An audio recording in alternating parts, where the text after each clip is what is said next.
Yeah, that's funny. I remember when I was younger, I grew up.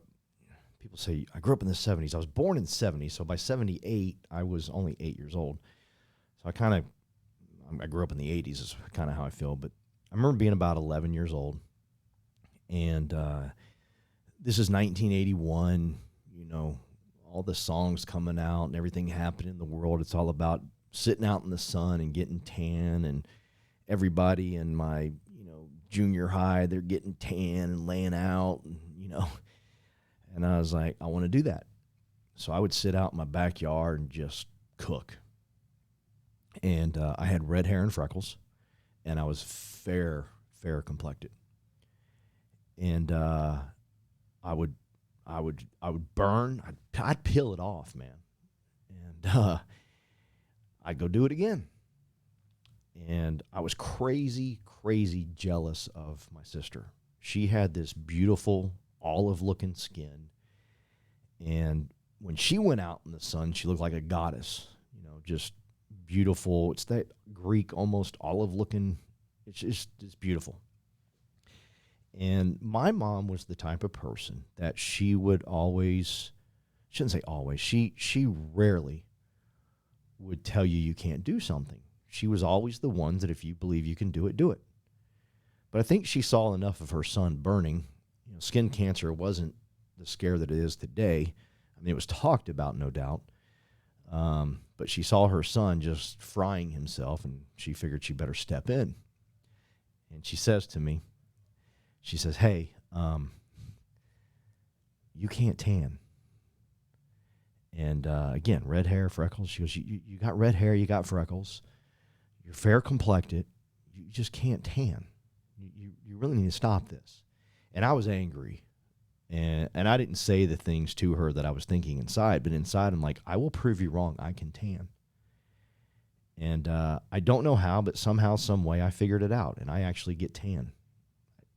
I'll put up pictures and show you. It's my mother's like, I don't know how you pulled that off.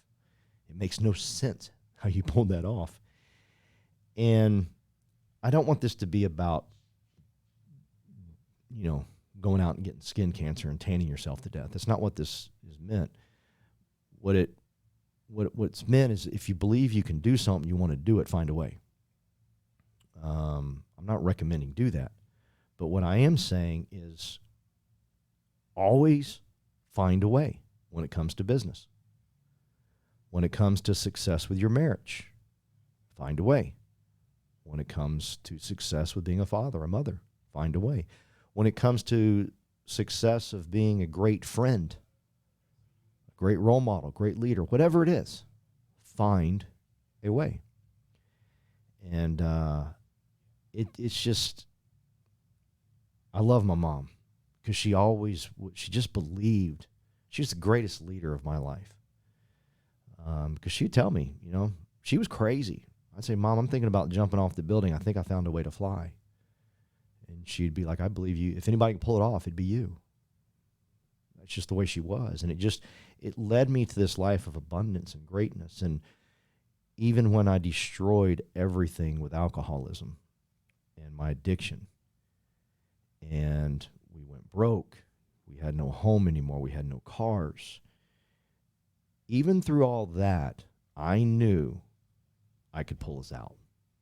I knew that, especially when I got rid of I shouldn't say got rid of the addiction, but when I quit drinking, when it just came to reality of, hey, you can't do that anymore. And so it's something that, thank God, my mom put in me. And what I want to do with anybody that joins our business is to help them navigate them to that.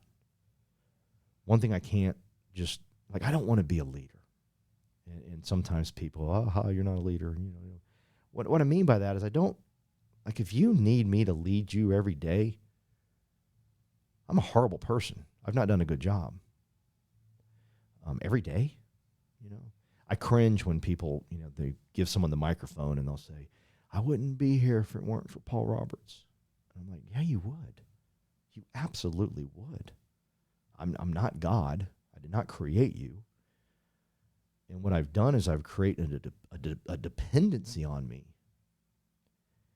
And again, something I learned from my mom. And most therapists would not say what I'm about to tell you. She became a psychologist. She had her own private practice. She was very successful. And she would tell her patients when they sat with her, if you're here a year from now, we're in trouble. I have not done my job. She was saying, you can't need me all the time. At some point, you're going to need to stand up on your own 2 feet. And I love that. Most psychologists, psychiatrists, they're all about the money. There's very few good ones out there today. I'm sorry.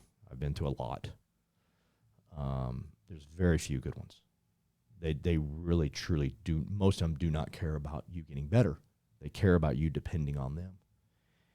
And, I don't get that. And I'm glad Mom was that way. She ended up closing her practice and her life went a different route.